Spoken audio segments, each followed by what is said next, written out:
Let's start. Okay. Hey, everybody, this is Chuck Marone. Welcome to Strong Talk, our somewhat weekly conversation about a deep dive on issues. We took a couple weeks off there, one because we were gone, and the other one because we've been trying to figure out a different technical solution here. I think we're still going to be doing Facebook or not Facebook Live, but YouTube Live, but through a little bit different interface. And hopefully my computer won't buck on this one. It's always been my computer that has been the problem. I know. Today we have with us, because we're going to be talking about the Strong Towns annual report that we just finished and put together. With us today from Milwaukee, Wisconsin, we've got Rachel Quidnow. Rachel, welcome to Strong Talk. Thank you. And from St. Louis, Missouri, one of the beautiful cities in North America, we have Kia Wilson. Kia, welcome to Strong Talk. Thanks. I'm excited to be here finally. Hey, I'm happy that you're here for the first time. It's wonderful. People are getting to see you for the first time. I want to throw it to you first, Kia, but before we do, because you're kind of the fresh eyes on this thing. We put together every year this annual report where we look back at what we worked on and what we accomplished and what we didn't accomplish over the last year. And then to me, I think the most important part is here's how we're implementing our strategic plan over the coming year. We kind of have a radical transparency here at Strong Towns where we, really emphasize sharing kind of the direction we're going. This is a movement of people around the world. And we feel like we have an obligation for people to be very transparent about the direction we're going and what we're doing. I'd like to just, kind of throw it to you to talk a little bit about maybe your impression. This is the first time you've gone through this process.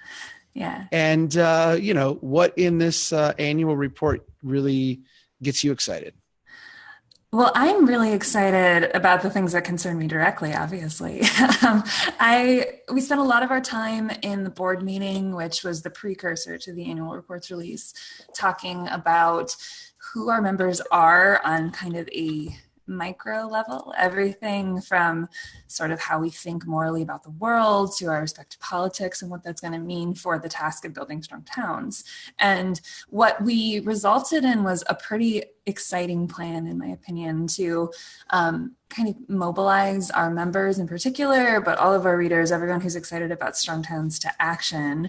And I'm really thrilled about our sort of nascent member meetup and reader meetup guide that we're starting on right now, which is going to include everything from likely, I should say, it's in development, is going to include everything from how to have an effective conversation about a Strong Towns approach in your community to how to publicize it and make sure people actually show up, very practical things. So I'm really thrilled about building on what I was not present for in 2016, the sort of groundswell of excitement about the Strong Towns mission and everything that even just in the, has it been 2 months yet? Month and a half that I've been here. What I've seen about our members and our readers' energy and excitement and what they're asking for, I think we're going to be able to deliver a lot of that in the coming year. And I'm really excited to be part Strong Towns, Indianapolis. Like, yes. Where the heck did this come from? I have to say, I had no idea. And then all of a sudden we got this, link from the people in Indianapolis saying, hey, not only have we been have a group here, but we've been meeting regularly and we've got all this great stuff. We've had people pushing for a long time for us to do things like start local chapters. And it's really not our model. It's really not what we're geared up to do. But I do love the idea that, people are inspired by our message. They get together, they, look at how it applies to their community, and they, start taking action together. I think the things that we can do to make that path a little easier for them. Mm-hmm.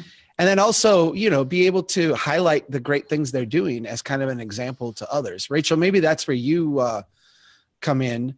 Talk a little bit about your reaction to the annual report and what you're most excited about.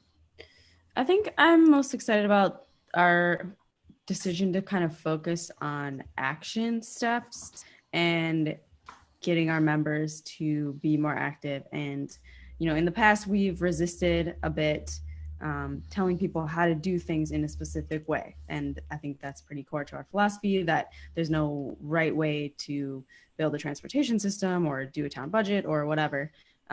So we've been hesitant when people say, tell me what a good bus system for my town is, or tell me how to figure out a zoning thing in my town, to give a direct answer to that. And I think it's still not appropriate for us to give a direct answer because that's not our capacity and we don't live in your town. But we are going to do more, like Kia said, creating these guides, and not just about member meetups, but also about, we've talked about sort of a Strong Towns 101 or Strong Towns University type thing, where we'll walk people through some steps for how to do basic things. One of those that I'm working on right now is a series of articles about that are based on the Strong Towns strength test, where we would we've got those 10 questions on the Strong Towns strength test, and we'll kind of break it down and tell you how you can actually answer those questions. Because Kia brought this up in the meeting. One of the questions is, if you look at your favorite street in your city, could it be rebuilt today? And Kia was like, I don't know how to figure that out. I don't either. But we are going to help you figure out how to figure it out in your town. And that's just one example of the more action-oriented stuff that we're talking about doing this year. So I'm looking forward to that. I do think that is one of the, you highlight one of the issues that we've had, which is people come to us with very specific questions in their communities. We have this issue here. What do we do with it? And for the most part, a lot of the things that are brought are not universal. They're hyper local. They're not something where we can stand up and say, even the Taco John's, example that I did here in my community, that's kind of become a poster child for our conversation. Mm-hmm. A lot of people have had very detailed questions on it, and they don't apply to their place. I mean, we have a different tax system here. We have a different way of doing things. Cities around the country are going to be variations on a theme. But if you're in Ohio, you've got income tax. If you're in a lot of other states, you have sales tax. Here in Minnesota, we have sales tax, but it doesn't go to the local government, and it doesn't go to certain kinds of things. So there's a broad range of ways to kind of delve into this. And I think what our approach has been thus far is, okay, let's give you the basic questions to ask and kind of send you out there to, in a sense, figure it out for yourself in your own place. Are there ways we can streamline that even more? And are there ways we can get you hooked up with people in your community who can help you figure it out? I think that's a lot more effective way for us to affect change and share our message than trying to staff, enough capacity to answer it in thousands of cities across the country. We just, that's not probably a very good use of our time and energy. Well, and more than it not being a good use of our time and energy, I think it makes our actual people in our community stronger if we can equip them with the tools to learn to fish themselves rather than us catching a fish for them to eat for a day, as the metaphor goes. I'm really excited to see how all of our readers and members find solutions that are appropriate for their community using the approach and the resources that we give them to have, the road rise up to meet you. I'm shaking because my cat is directly behind the screen and he's licking himself. I'm just going to admit it. I've been trying to nudge him. I thought you were having a little earthquake there. No, it's just nice. So I'm sorry about that. But anyway, to return to our very important meeting, I'm really excited to see I think we've been talking about this in terms of, Strong Towns probably is not equipped to do it, but I also think it's going to be an enormous strength of our organization if individual people can be their own advocates, movers, shakers in their towns. I'm really excited to see what everyone does. I couldn't agree more. Rachel, what I was really proud to be able to share our audience growth numbers and our engagement numbers. I think some of the stuff that was done under the hood in the last year is not, it isn't something that maybe is a headline kind of thing that we can point to. But my gosh, you spent a ton of time and effort on it. And it's these little kind of things that have made a huge difference. Can you talk just a little bit about some of the things that you did, that we did, that have kind of helped us to retain more people and get deeper conversations and help people find the information that they want on the site?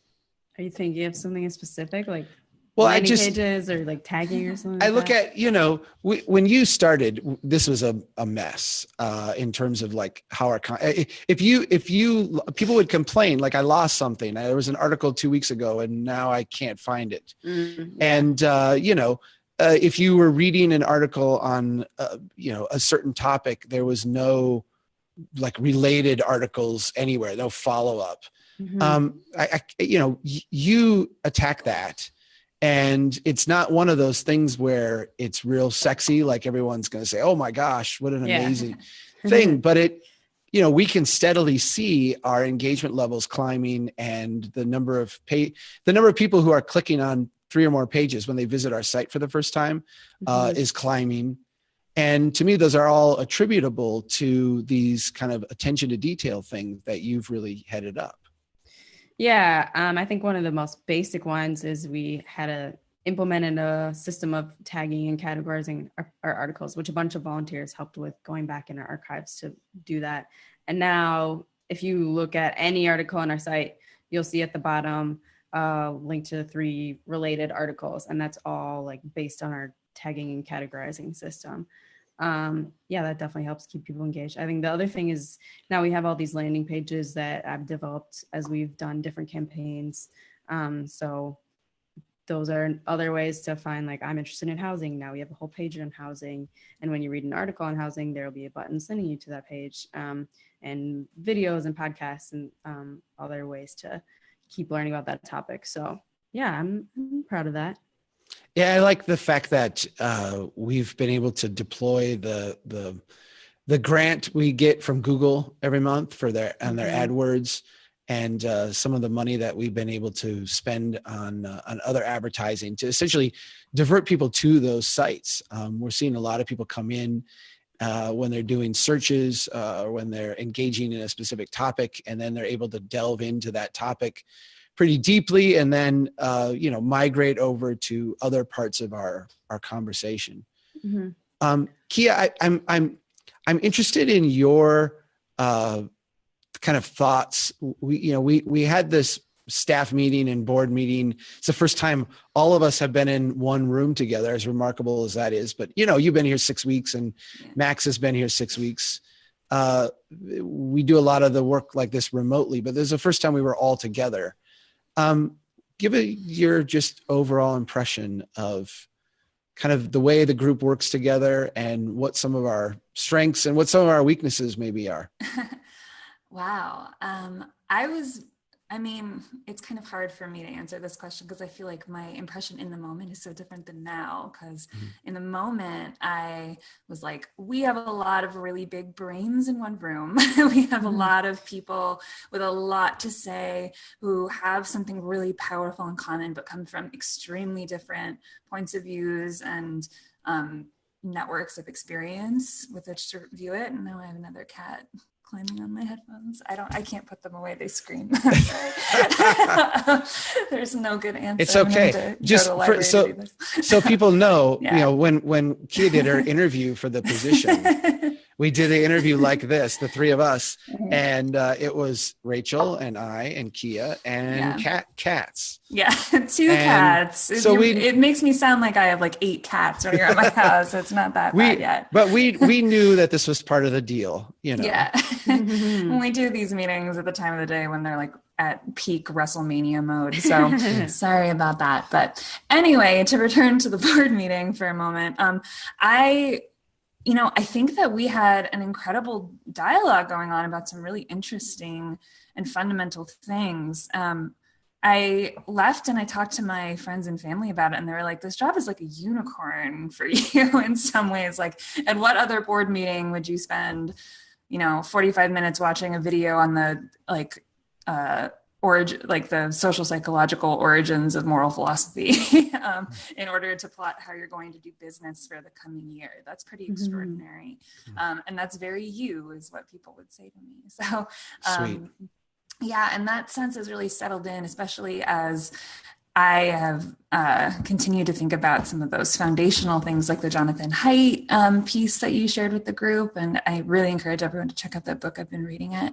And a lot of those things I really resisted hard when we were in our meeting, and they've settled in with me, and I'm thinking about them in different ways. So it's been fun.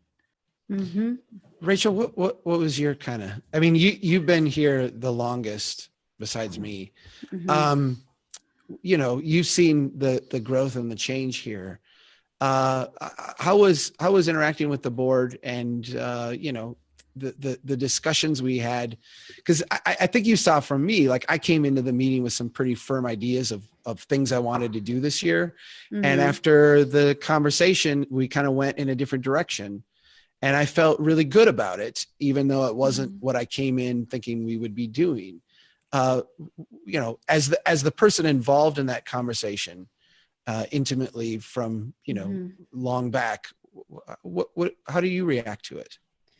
Well, first, it was really cool to meet the board members because I haven't actually met any of them in person, only talked to them on the internet. So that was really good. I was surprised and impressed. I mean, this always happens in our staff meetings, but especially I was surprised and impressed at this in our staff/board meeting, that like we spend a whole lot of time talking about like big picture things and like debating things and having like these high level discussions, but we were still able to walk out of the meeting with concrete plans. Yes. And in like a very short amount of time. So I think it's pretty hard to have both of those things happen. So I was really pleased that we were able to do that. And I wish we could meet a little bit more often, but maybe this year that'll happen. I do feel like it's a huge help for me. Yeah. You know, the board that we have, I think Kia said it, you know, there's a lot of big brains there, and we do tend to have a high level conversation, but we also, you know, okay, how are we going to do this? And it's amazing because we can disagree on a lot of things. And when we get down at the end of the day, it always becomes pretty clear as to what the consensus things are we should do. And they wind up in a very Strong Towns kind of way being the next increment of things we should do. You know, one of the things in the implementation for 2017 that I'm going to be working on is this Strong Towns 101. You know, what are the basic core things that people really need to know to understand? Cats. Yay! They found a fork in the sink. That's awesome. Let it go. So, moving on. I'm like, is there someone throw a rock through your window or? No. No, but working on the Strong Towns 101 thing, the idea that, you know, we know we have people all the time who find us and say, you know, wow, I didn't know you were out there. You're saying things that I've thought for a long time, but you're saying them in a very clear way. You know, how do we set it up so that those people can first of all get the information that they need to kind of get up to speed real quickly, but then also transition and find a way to meet other people and, you know, have this dialogue grow for them in a very local and a very actionable kind of way. I'm really excited about that. Kia, you've been chatting. One of the things you've been doing in the time you've been here is chatting with people on the phone. Yeah. Can you give us just a little bit of thought or reaction or overview to those conversations? Because I've gotten a little taste of it and it's been exciting for me. Yeah. But, you know, you live it. I'm just wondering, you know, now what you can share with us. Yeah, it's been extraordinary. I mean, I think in typical late millennial fashion, I can be a little bit phone phobic, but as soon as I got on the phone with the members, that Chuck sent me a list of people that he thought I should really talk to. And I have been kind of eagerly reaching out to more and more people because I love talking to our members. I've talked to everyone from people who are deeply involved in the urban planning profession, who are, using the Strong Towns approach to actually physically reshape their towns today, people who came to us with no knowledge of the built environment. If you said that word to them, they wouldn't have known, and have seen how it touches every element of their lives. People from all elements of the sort of political spectrum, and who are applying it in many really interesting ways. And I just want to throw a shout out to anyone who's listening to this, that if you'd ever like to chat, set up a time, because I want to make it a priority in this job. It's the coolest thing I've done. One of the things we spent some time on at the meeting, and we actually have done this at every board meeting, this question of how are we going to fail? And it really is, at first it was this very weird question for me, because I'm like, well, I don't want to talk about how we, fail. But it was actually a very helpful thing, because we had this, it's basically here's the things that are obstacles for us that we have to overcome. Here's things that we're maybe not doing as well as we should. And, I walked out of this meeting, first of all, very excited and feeling like, there's a lot of things that we were doing well. Mm-hmm. I do think one of the things that we identified as not necessarily a struggle, but a thing that needs to keep up with the rest of our aptitude is the quality of our content and kind of the breadth and the scope of our content. Rachel, I'm really excited about the reboot of the review committee, or however, I'm not sure what we're calling this at this point. Panel. Yeah. Mm-hmm. I maybe just refresh people a little bit on what we tried to do last year, why it was a total failure. Maybe you want me to do that. Talk about our failure. But then, what we're doing differently, because we're a really small organization. Mm-hmm. We don't have a ton of resources. We don't have a ton of staff. You're looking at 3/4 of our staff. All the full-time staff. Yeah, you're looking at all the full-time staff. We have 2 part-timers. This is it. We're publishing as much content as far larger organizations, and we're doing it on a shoestring budget. And, I've the board, myself, you two, want to make sure that as our reach and scope continues to grow, that the quality of our content continues to improve. We tried something last year. It didn't work. We're going to try something again this year. What is that? Yeah, well, basically last year we tried to convene a group of members, board members, and staff to be our content review kind of panel. And we tried to meet every 6 weeks or so with a video chat. And I don't know, it was too open-ended. It was really hard to get on people's schedules.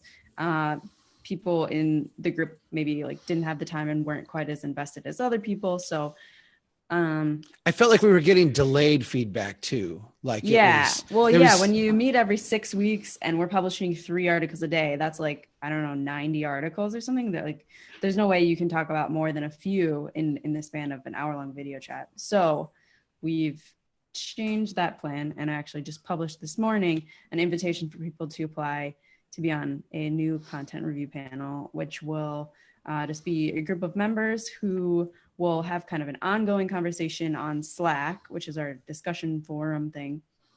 And yeah, my hope is that it'll be, number one, by have people apply, it'll be something that people are genuinely invested in. If they, want to apply, then they're going to care about it. So they'll do it. And it'll be more of an ongoing conversation, casual, post a link, have some people talk about it for 5 minutes, go back to whatever you're doing, versus okay, you have to commit an hour of your time to be on a video chat and make it work with everyone else's schedule. So I'm hopeful about this. I'm hoping we get a nice, diverse group of people, and yeah, you should apply if you're interested. Slack is one of these things that for me, it was a godsend because it cut down on my emails by maybe 20%. And I think allowed us to have more intimate conversations with people. Our Slack, we started 10 months ago, and it's grown enormously. Mm-hmm. Then here comes along Kia Wilson, who says, hey, maybe Slack isn't like the greatest thing in the world. Maybe there's some issues here. I do want to give voice to a counter argument to my love of Slack, because I wasn't aware of the issues that you raised, and I thought they were really valid. And you raised them, and we talked about them, and I think we came up with some ideas for how to get around them. Talk a little. Go ahead. This is not like the propaganda hour. Yeah. So go ahead, and I mean, these are some of the things we discussed. What were your concerns with Slack? Well, I want to say that I love talking to you on Slack, Chuck. Thank you. I think That's it's very really good. I do think it's a really excellent tool for the staff. What my sort of not criticism of Slack, but hesitancy about Slack came from the fact that I think a very certain type of person likes to use it. And that's a great person, but it's not everybody. I've gotten the feedback from some people that Slack is just like a lot of information all at once, the pace of conversation, and frankly of jokes, there's a lot of great jokes on Slack in our communities, is really fast and furious. And it's not always the best way if you have like a nuanced multi-part question that you want to explore. Slack isn't always the best place to do it. It is for some problems and it is for some people, but I wanted to make sure, one of the priorities that I have for this year is finding different forum options for people who want to connect with people outside of their region and in their region to talk through with the nuance it deserves all the challenges that they have in their towns. And I also want Slack to continue to exist. So I want people to be able, Matthias, to be able to continue to say trains all day. Just for the record, we kept using Matthias as the whipping boy through our entire... He likes trains, is what he does I like like about trains. him on Slack. So, and he needs a place to say that. Hi, Matthias. It's nice to meet you. We love you, Matthias. We do. If you're watching this. But, Yeah. And I think one of the things about Slack is that, as you said, you can't really like have an ongoing discussion about something, or it's very easy for you to start an ongoing discussion and then somebody else jumps in and they're like, oh, hey, this other thing. And then the conversation flies away. So it is kind of a attention deficit disorder, kind of thing where it's like, okay, you can get lost very quickly because it does. Yeah. Or if you start conversation and then you have to go away for whatever reason to do work, to go and do an appointment, you come back and like it's gone, everything's different. So we've talked about some other ways to create more like long form, submit a question, have people respond. It's all in one place, options. Yeah, we're still trying to deal with the question problem. I get like 3 or 4 times a week. And I love it. I've decided that I can do a half hour to an hour of email a day, and that's all I can do. So I get these questions. Like you saw the one I think I forwarded to you this week, Rachel, the guy who wanted me to do the YouTube thing. And I mean, he sent me, I don't even remember the name. It was very nice. I'm happy. And I told him, I said, if you guys can arrange a time, I'll do it. Maybe I sent it to Michelle, but it was his opening statement to me was like 5 paragraphs long. And then he had like another 6 paragraphs explaining what he wanted to do. And I mean, I can't answer all of those. Yeah. And it's this really stressful thing because I feel like we have a responsibility and an obligation to answer those and help people. But yet, the way they're formatted and the way they come in, it just makes it really, really hard. And if I spent time on that one, it would take me long enough to read where I would then not be able to answer anything else that day. Yeah. So, we did talk about ways to essentially channel those and allow people to kind of prioritize for me how I'm going to spend that answering questions kind of time. Mm-hmm. I mean, I'd love to answer a question that helped 100 people as opposed to one that helped one.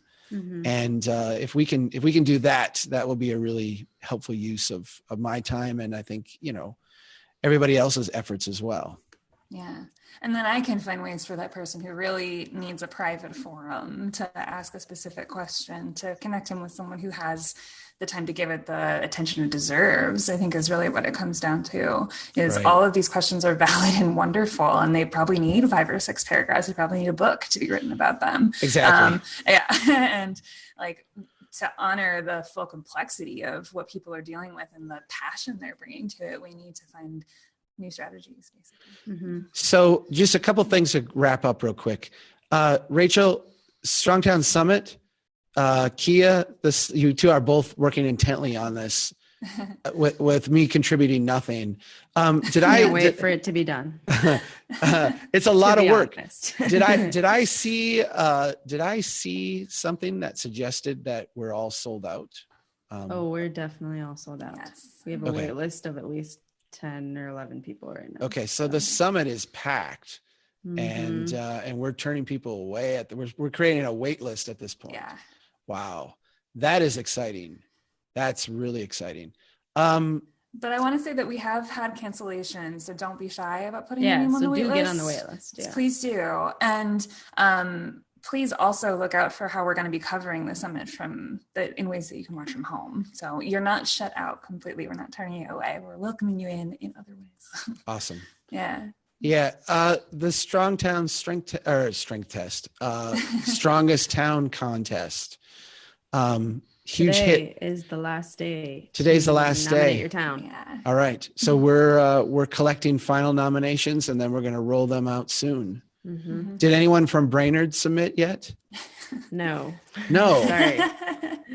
But we did get a lot of Midwest submissions. Really? At least 2 from Okay. Wisconsin. I was proud to see. Wow. Yeah. Indiana, Michigan, other places too. But Cool. Yeah. saw a Because lot of it felt like Midwest last year we were representation. a little dominated by the coast last year. It felt like. Well, and we have 2 international applications, at least 2. Canada Okay. and Australia, Okay. which we already had to tell Australia we won't be able to send Chuck there. Okay. 'Cause I was Financially. going to say part I know. of the deal But here. they want to raise the money. Yeah. Maybe you could come. I will say that the Australian gentleman did say that he was willing to help shoulder some of those Really? costs, So, Okay. So maybe it's the strong so go Team Australia. Wow. Now I if you already want to go to have Australia. my favorite. Yeah. No, part of the deal is that we did last year. We're able to go out to Carlisle, the strongest town in America, and have a little engagement and do a curbside chat. As we were discussing it this year, we said, you know what, we do have the capacity to do that again. Let's do that. Let's make that happen. And so, yeah, one of the things that we're going to be able to do, there's a lot of places out there that would like to have an engagement, have a curbside chat, have an event, but haven't been able to pull it off for whatever reason. And if you can, triumph in the strongest town contest, I'm going to come out there and we're going to do that. That's gonna be a lot of fun. And if it does happen to be, I said jokingly, I hope we get a lot of Southern California entrants. I'll be cheering for that. Yeah. If we're going international, come on, Italy, let's go.